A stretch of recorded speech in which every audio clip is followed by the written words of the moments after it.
Мәҗит Гафури. Кыр казы. Беренче бүлек.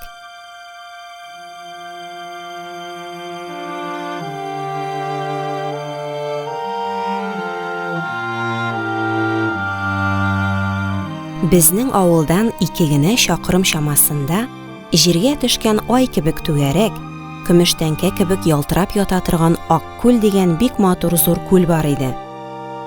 Күлнең иңе 4-5 чакрым чамасында булганлыктан, аның бер ягыннан икенче ягында булган нәрсәләр күзгә чак-чак кына күренәләр иде.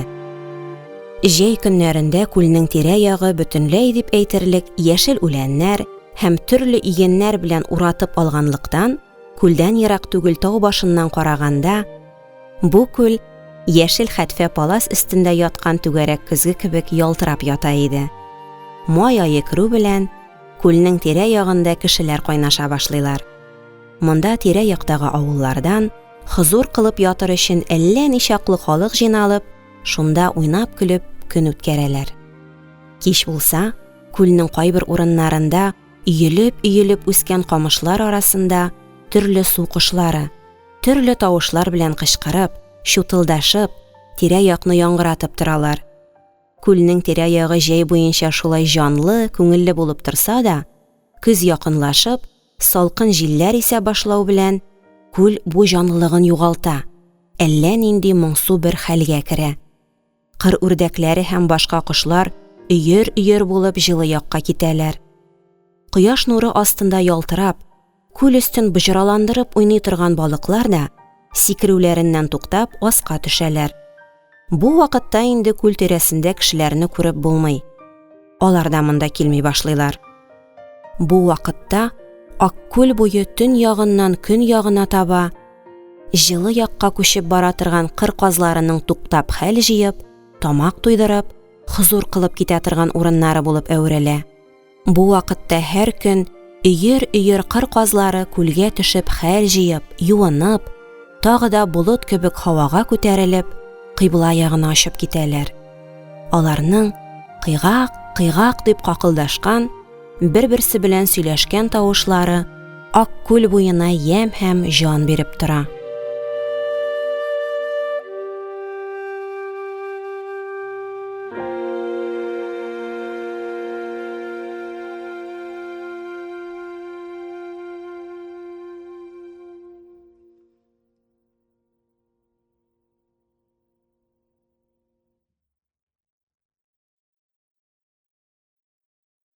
Мәҗит Гафури.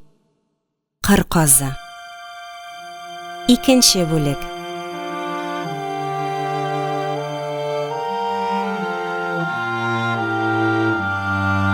Мин шушы Аулак күл буена һәр көн дип әйтерлек ат эзләп яки башка берәр эш белән барам. Анда һәр көн дөньяның бер шигеннән икенче шигенә бара торган кыр казларының тезелешеп килеп кунарга төшүләрен карап торам. Һәм аларның матур тавышларын тыңлап, аларны читтән карап, төрле уйларга чумам. Менә иң элек бик ерактан, җиз таска көмеш бал кашыгы белән суккан кебек кенә кыйгак дип берәм генә кычкырган тавыш ишетелә. Бу вакытта көзге кебек ялтырап торган күктә бер нәрсә дә күренми. Мин кулымны җәеп маңгаема куеп, башымны югары күтәреп, тавыш ишетелгән якка карый башлыйм. Барган сайын тавышлар якынрак һәм ачыграк ишетеләләр. Күлгә җитәбез, төшәргә әзерләнегез дип алдан башлап килгән кәрван башлыгы кычкыра торгандыр инде. Менә бер вакытта һавада җилгә каршы тотылган ефәк тасма кебек, бер ягы озынрак, икенче ягы кыскарак каралҗым бер нәрсә пәйда була. Бу ефәк тасма кебек нәрсә баштарак җилфердәп кенә күренсә дә, бара торгач ап-ачык күренә башлый. Менә булар бик ерактан, төн ягындагы тундралардан кыйбла ягына китеп бара торган кыр казларының кәрваны. Булар күлгә якынайган сайын тавышлары арта. Алар тәртип белән генә түбәнәя башлыйлар. Менә узып киттеләр инде дигән вакытта гына кире уратылып, күлнең бер як читенә килеп төшәләр. Алар күл буена килеп төшү белән, ерактан килеп талган канатларын, чуалган йоннарын борыннары белән рәтлиләр, кагыналар, су эчеп, үз араларында нәрсәдер сөйләшәләр. Алар киштән мин авылга кайтып киткән вакытта күл буенда калган булсалар да, иртәнчәк баруда алардан җилләр искән була. Алар иртә үк торып, җылы якка карап очып киткән булалар. Эх, шулар кебек канатың булып, ерак җирләргә очып китсәң иде дим мин. Аларның шулай дөнья күреп йөрүләренә кызыгам. Шул кыр казлары кебек, гелән җәй булып торган урыннарда гына йөрисе килә. Алардан аерылып калуыма эчем пыша. Бүген аларның икенче, өченче карваннары килә. Иртәгә алар да китәрләр.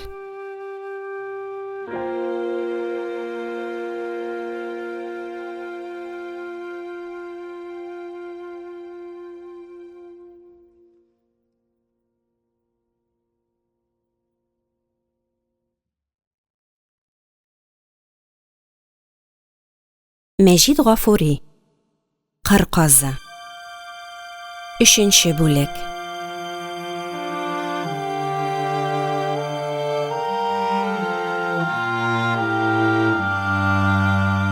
Бер көн иртә үк торып, кояш чыккан вакытта атларны эзләргә чыккан идем. Юлда Гариф малае очрап, "Сезнең атлар Аккүл буенда йөриләр" дигәч, туп-туры Аккүл буена киттем.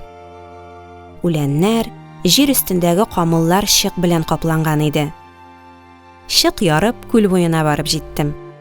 Чынлап та, безнең атлар күл буенда, эшләрен искә дә төшерми яшел курпа ашап йөриләр. Мин баргач башларында күтәреп карамадылар. Мин күлнең матурлыгына карый башладым. Тын гына яткан, көзге кебек күлнең өстенә яңа чыгып килгән кояшның нуры төшеп, күл аркылы алтын бөртекләре сибеп ясаган күпер кебек ялтырап торган юл салынган иде. Күлнең бер читендәрәк балыкчылар ишкәкләре белән суны шапырдатып, әрле-бирле йөриләр. Киштән салып калдырган әрәтәләрен карыйлар. Мин күл буенда өелеп үскән камышлар янына барып, тирә-якка карана башладым. Шул вакытта кыйгак дигән ялгыз гына каз тавышын ишеткәч аптырап киттем. Күл буенда да, һавада да казлар төркеме юк. Бу нинди каз тавышы? Бу кайда булырга кирәк дип кулак салып тыңлый башладым. Тавыш бик якын, үзем янында торган камыш арасында гына. Бу нинди эш? Камышларны ике якка ярып, тубыкка чаклы суга кирдем. Ни күзем белән күрим? Камыш арасында бер канаты белән генә талпынып, бер кыр казы очарга азаплана. Ләкин булдыра алмый, туктый. Йөгерәм дисә камышларга ләгеп кала. Ул мине күргәч, куркуыннан бар көчен сарыф итеп талпына башлады. Ләкин һәммәсе бушка. Күп тә азапланмый, мин аны тотып алдым. Ул куркуыннан исән канатын кагып минем кулымнан ышкынырга тырыша. Мине үзенә дошман дип уйлагандыр инде. Бу каз һич шиксез кичә бу күл буена иптәшләре белән хәл җыярга төшеп, шул чакта аңа берәр аучының ядрәсе тигәндер дә, шуннан качып камыш арасына кергәндер. Һәм бер канаты сынганлыктан үзенең сөекле иптәшләре белән очып китә алмый, алардан аерылып шушы камыш арасында калгандыр дигән уйга төштем. Бу вакытта аның иптәшләре, туганнары, диңгез кебек киң матур һавада очып, кояш нуры астында рәттән тезелешеп, каңгылдашып, җылы якка китеп бара торганнардыр. Әллә алар да моны исләренә төшерә торганнардыр. Бу мескен каз монда күзләрен мөлдерәтеп, иптәшләренең ерак җирләргә очып китүләрен карап калгандыр. Мин шулай уйлап, аны бик кызганып, өйгә алып кайтмакчы булып, сынган канатын авыртмаслык итеп тоттым. Башта ул минем кулымнан ышкынмакчы булып талпынып карады. Булдыра алмагач туктады. Тик мин аның башын сыйпарга итсәм генә, ул башын яшерергә тырыша иде. Кулыма казны тотып, атларны җитәкләп, төш алдыннан гына өйгә кайтып кирдем. Узак йөрүем өчен өйдәгеләр ачулана башлаганнар иде дә, кулымдагы казны күргәч ачуланмадылар. Әти бер дә уйлап тормый, бу нәрсәне интектереп торганчы суярга кирәк, барыбер эшкә кермәс дип, казны суярга кушты. Әтинең бу сүзләренә минем йөрәгем калтырап китте. Мин суюга каршы төштем. Гурбәттә адашып калган гарип мусафир кунакны тотта суймеш. Бу ни дигән сүз? Мин аны асырыйм дидем. Минем яшьле күз белән әйтелгән бер сүземнән соң әти дә мескен казны кызганды. Һәм ярый алай булса асрап кара диде. Мин шатлыгымнан нишләргә белмәдем. Кыр казын шундук йорт кышлары өчен ясалган уяга ябып куйдым. Табага су белән икмәк салып, кадерле кунагымның алдына китереп куйдым. Ләкин аның ашау кайгысы юк иде. Ул бик кайгылы рәвештә бер як почмакка сыгынып тик кенә тора иде. Кичкә чаклы казым тирәсендә әйләнеп йөрсәм дә, аның ашаганын күрмәдем. Сулы белән тары сибеп карадым. Аларны да ашарга батырчылык итә алмады. Кояш байыр алдыннан су буенда йөргән бер көтү йорт казлары какылдашып, бик күп эш бетергән кебек ашарга сорап кайтып керделәр. Аларның тавышларын ишеткәч, кыр казы дәртләнеп, кыйгак дип кычкырып җибәрде. Ахры, ул аларны үзенең иптәшләре дип белгәндер. Аның тавышын ишетү белән, безнең кызыл күзле, озын муенлы усал ата казыбыз канатларын кагып, үзлексез кычкырып, кыр казы торган ояга таба йөгерде. Моның артыннан башка казлар да әллә нинди зур бер вакыйга булган кебек дөнья куптарып кычкырыша башладылар. Минем кунак казым буларның бу чаклы тәртипсез кычкырышуларыннан курыкты булса кирәк. Бер почмакка сыенды. Ата каз шул чаклы кызды. Әгәр дә ихтыяр бирелгән булса, теге гарип мусафирны талап үтерәчәгендә шиктә юк иде. Буларның һәммәсе дә каз җенесеннән була торып та, бер-берсенә бу чаклы дошман булуларына исем китте. Ләкин булар бара торгач дуслашырлар әле дип күңелемне юаттым. Шунда да кызыл күзле тәкәббер ата казга бик нык ачуым килде. Шит кеше дип шул чаклы ямсыз кылану, шулай әдәпсезлек итү ярый торган эшме соң инде? Үзең шул хәлгә төшсәң нишләр идең дип уйладым. Кунагым кыр казының күңелен табар өчен теге йорт казларын икенче якка куалап җибәрдем. Йорт казлары ул урынга баргач та тиз генә тынычлана алмадылар. Ата каз муенын сузып, үзенең гайрәте белән мактанган кебек кычкырып, канатларын кагып куйды. Башка казлар аның батырлыгы алдында баш игән кебек булып, аңа карап какылдашып куйдылар. Мин дә эчемнән, көчсезләрне рәнҗетмәгез, алай ярамый ул, мин аны яклармын дип уйлап, өйгә кереп киттем.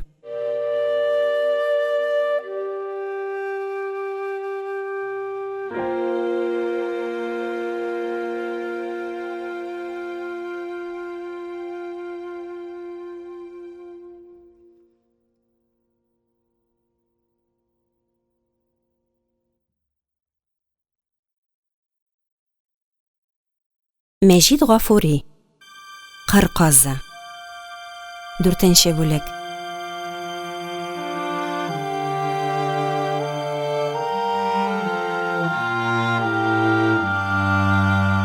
Мин бүген төндә гарип кунагымны уйлап рәтле йоклый алмадым.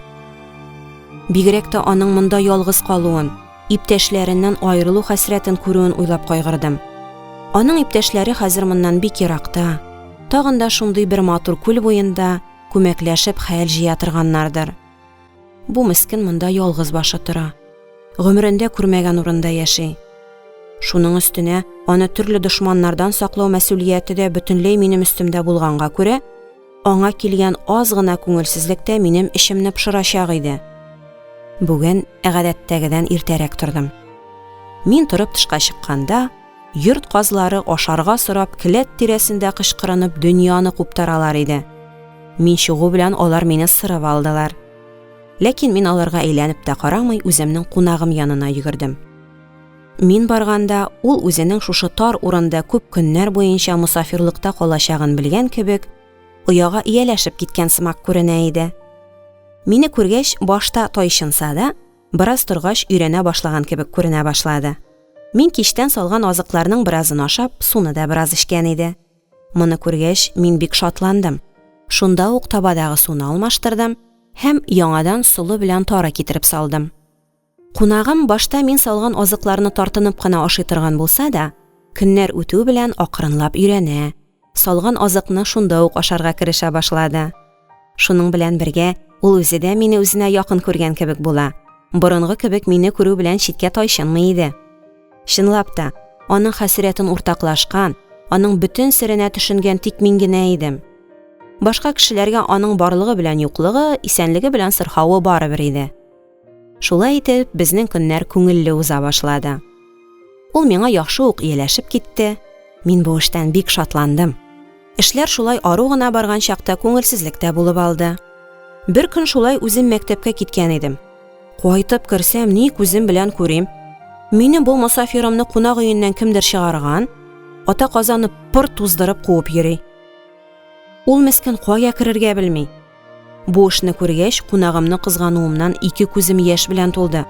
Кулымдагы китапларны тиз генә бер җиргә куеп, кулыма таяк алып, ата казның башына берне кундырып алганымны белми дә калдым. Шулай итеп, кадерле кунагымны дошман кулыннан чак коткарып калдым. Оясына ябып, ашарга, эчәргә куйдым. Ул мескен шушы күңелсез вакыйгадан соң бераз вакытка чаклы буйыгып торды. Үзенең чит җирдә ялгыз калганлыгын исенә төшерде булса кирәк. Тик бара торгач кына тагын борынгыча тора башлады.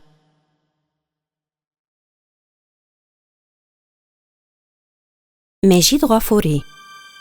Кыр казы. 5-нче бүлек.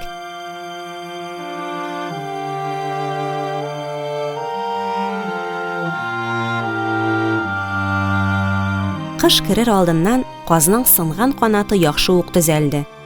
Сирәкләп булса да канатын күтәреп аркасына сала башлады. Күрәсең, канат сөяге бөтенләй эштән чыкмагандыр. Бөтенләй сынган булса, бу рәвешле төзәлә алмас иде. Казның бу рәвешле сәламәтләнгәнлеген күргәч, бик вә бик шатландым. Бер вакыт очып йөрерлек бер хәлгә килер әле дип уйлый башладым. Кунагым һәр вакыт тар урында торып күңелсезләнә торгандыр дип, көндезләрен үз карамагым астында гына алма бакчасына алып кереп йөртә идем. Ул бакчага керсә, иркен тын алган кебек була, рәхәтләнеп китә. Һавага карап, очарга иткән кебек дәртләнеп куя. Күрәсең, ул әле һаман да үзенең иркен һавада иптәшләре белән очып йөргәнен онытмый. Ахры исеннән чыгара алмый торгандыр. Безнең бу эшебез кар яуганчы шулай барды. Кар яугач, мал өендә кунагым өчен аерым, үзегенә торырлык урын ясадым. Иртән сабакка киткәнче, төштән соң сабактан кайткач, аның алдына сулы, тары кебек азыклар салып, су биреп кунак итә торган идем. Мин аны шулай кыш буенча тәрбия кылдым, кунак иттем. Аның канаты бөтенләй төзәлде.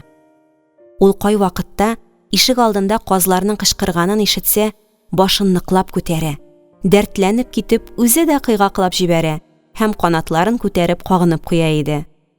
Шуннан мин аның һаман да үзенең туганнарын, иптәшләрен сагынганлыгын сизә идем.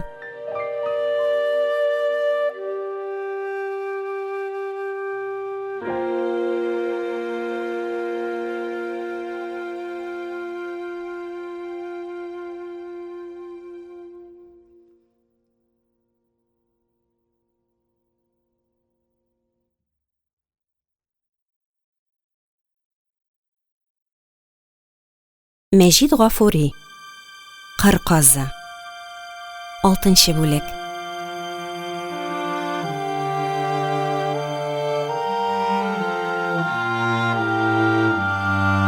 Озын күңелсез кыш үтте. Карлар эреп, сулар ага башлады. Җир йөзе кояш нурына манчылды.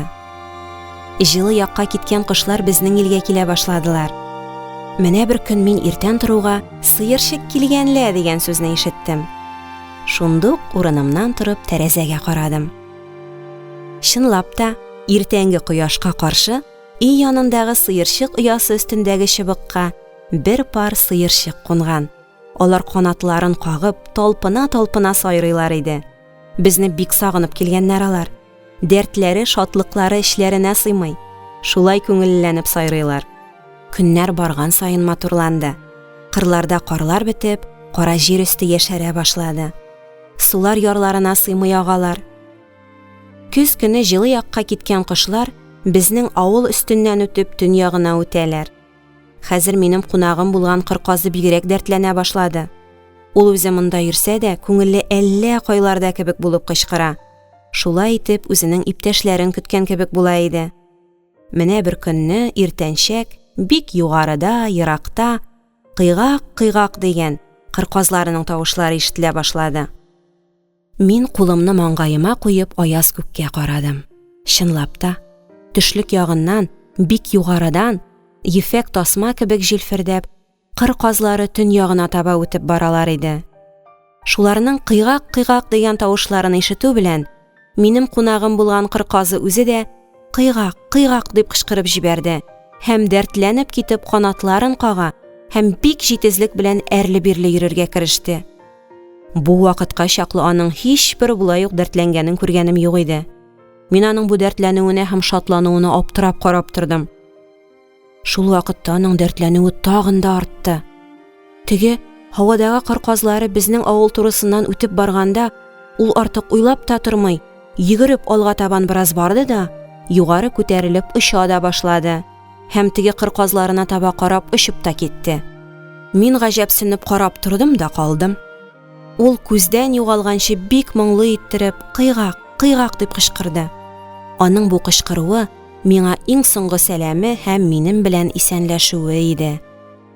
Мин аның тарлыкта, кеше кулы астында яши алмавына, киң дөньяны артык күрүенә хәйран калдым.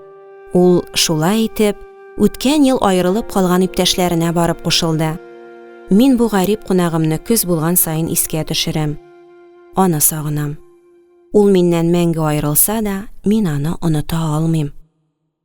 Бәлки, ул да мине шулай искә төшереп куя торгандыр.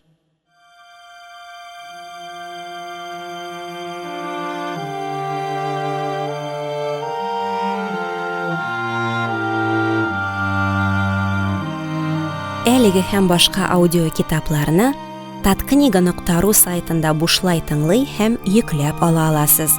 Аудио китапларны коммерция максатларында куллану тыела. Татарстан китап нәшрияты 2019 ел.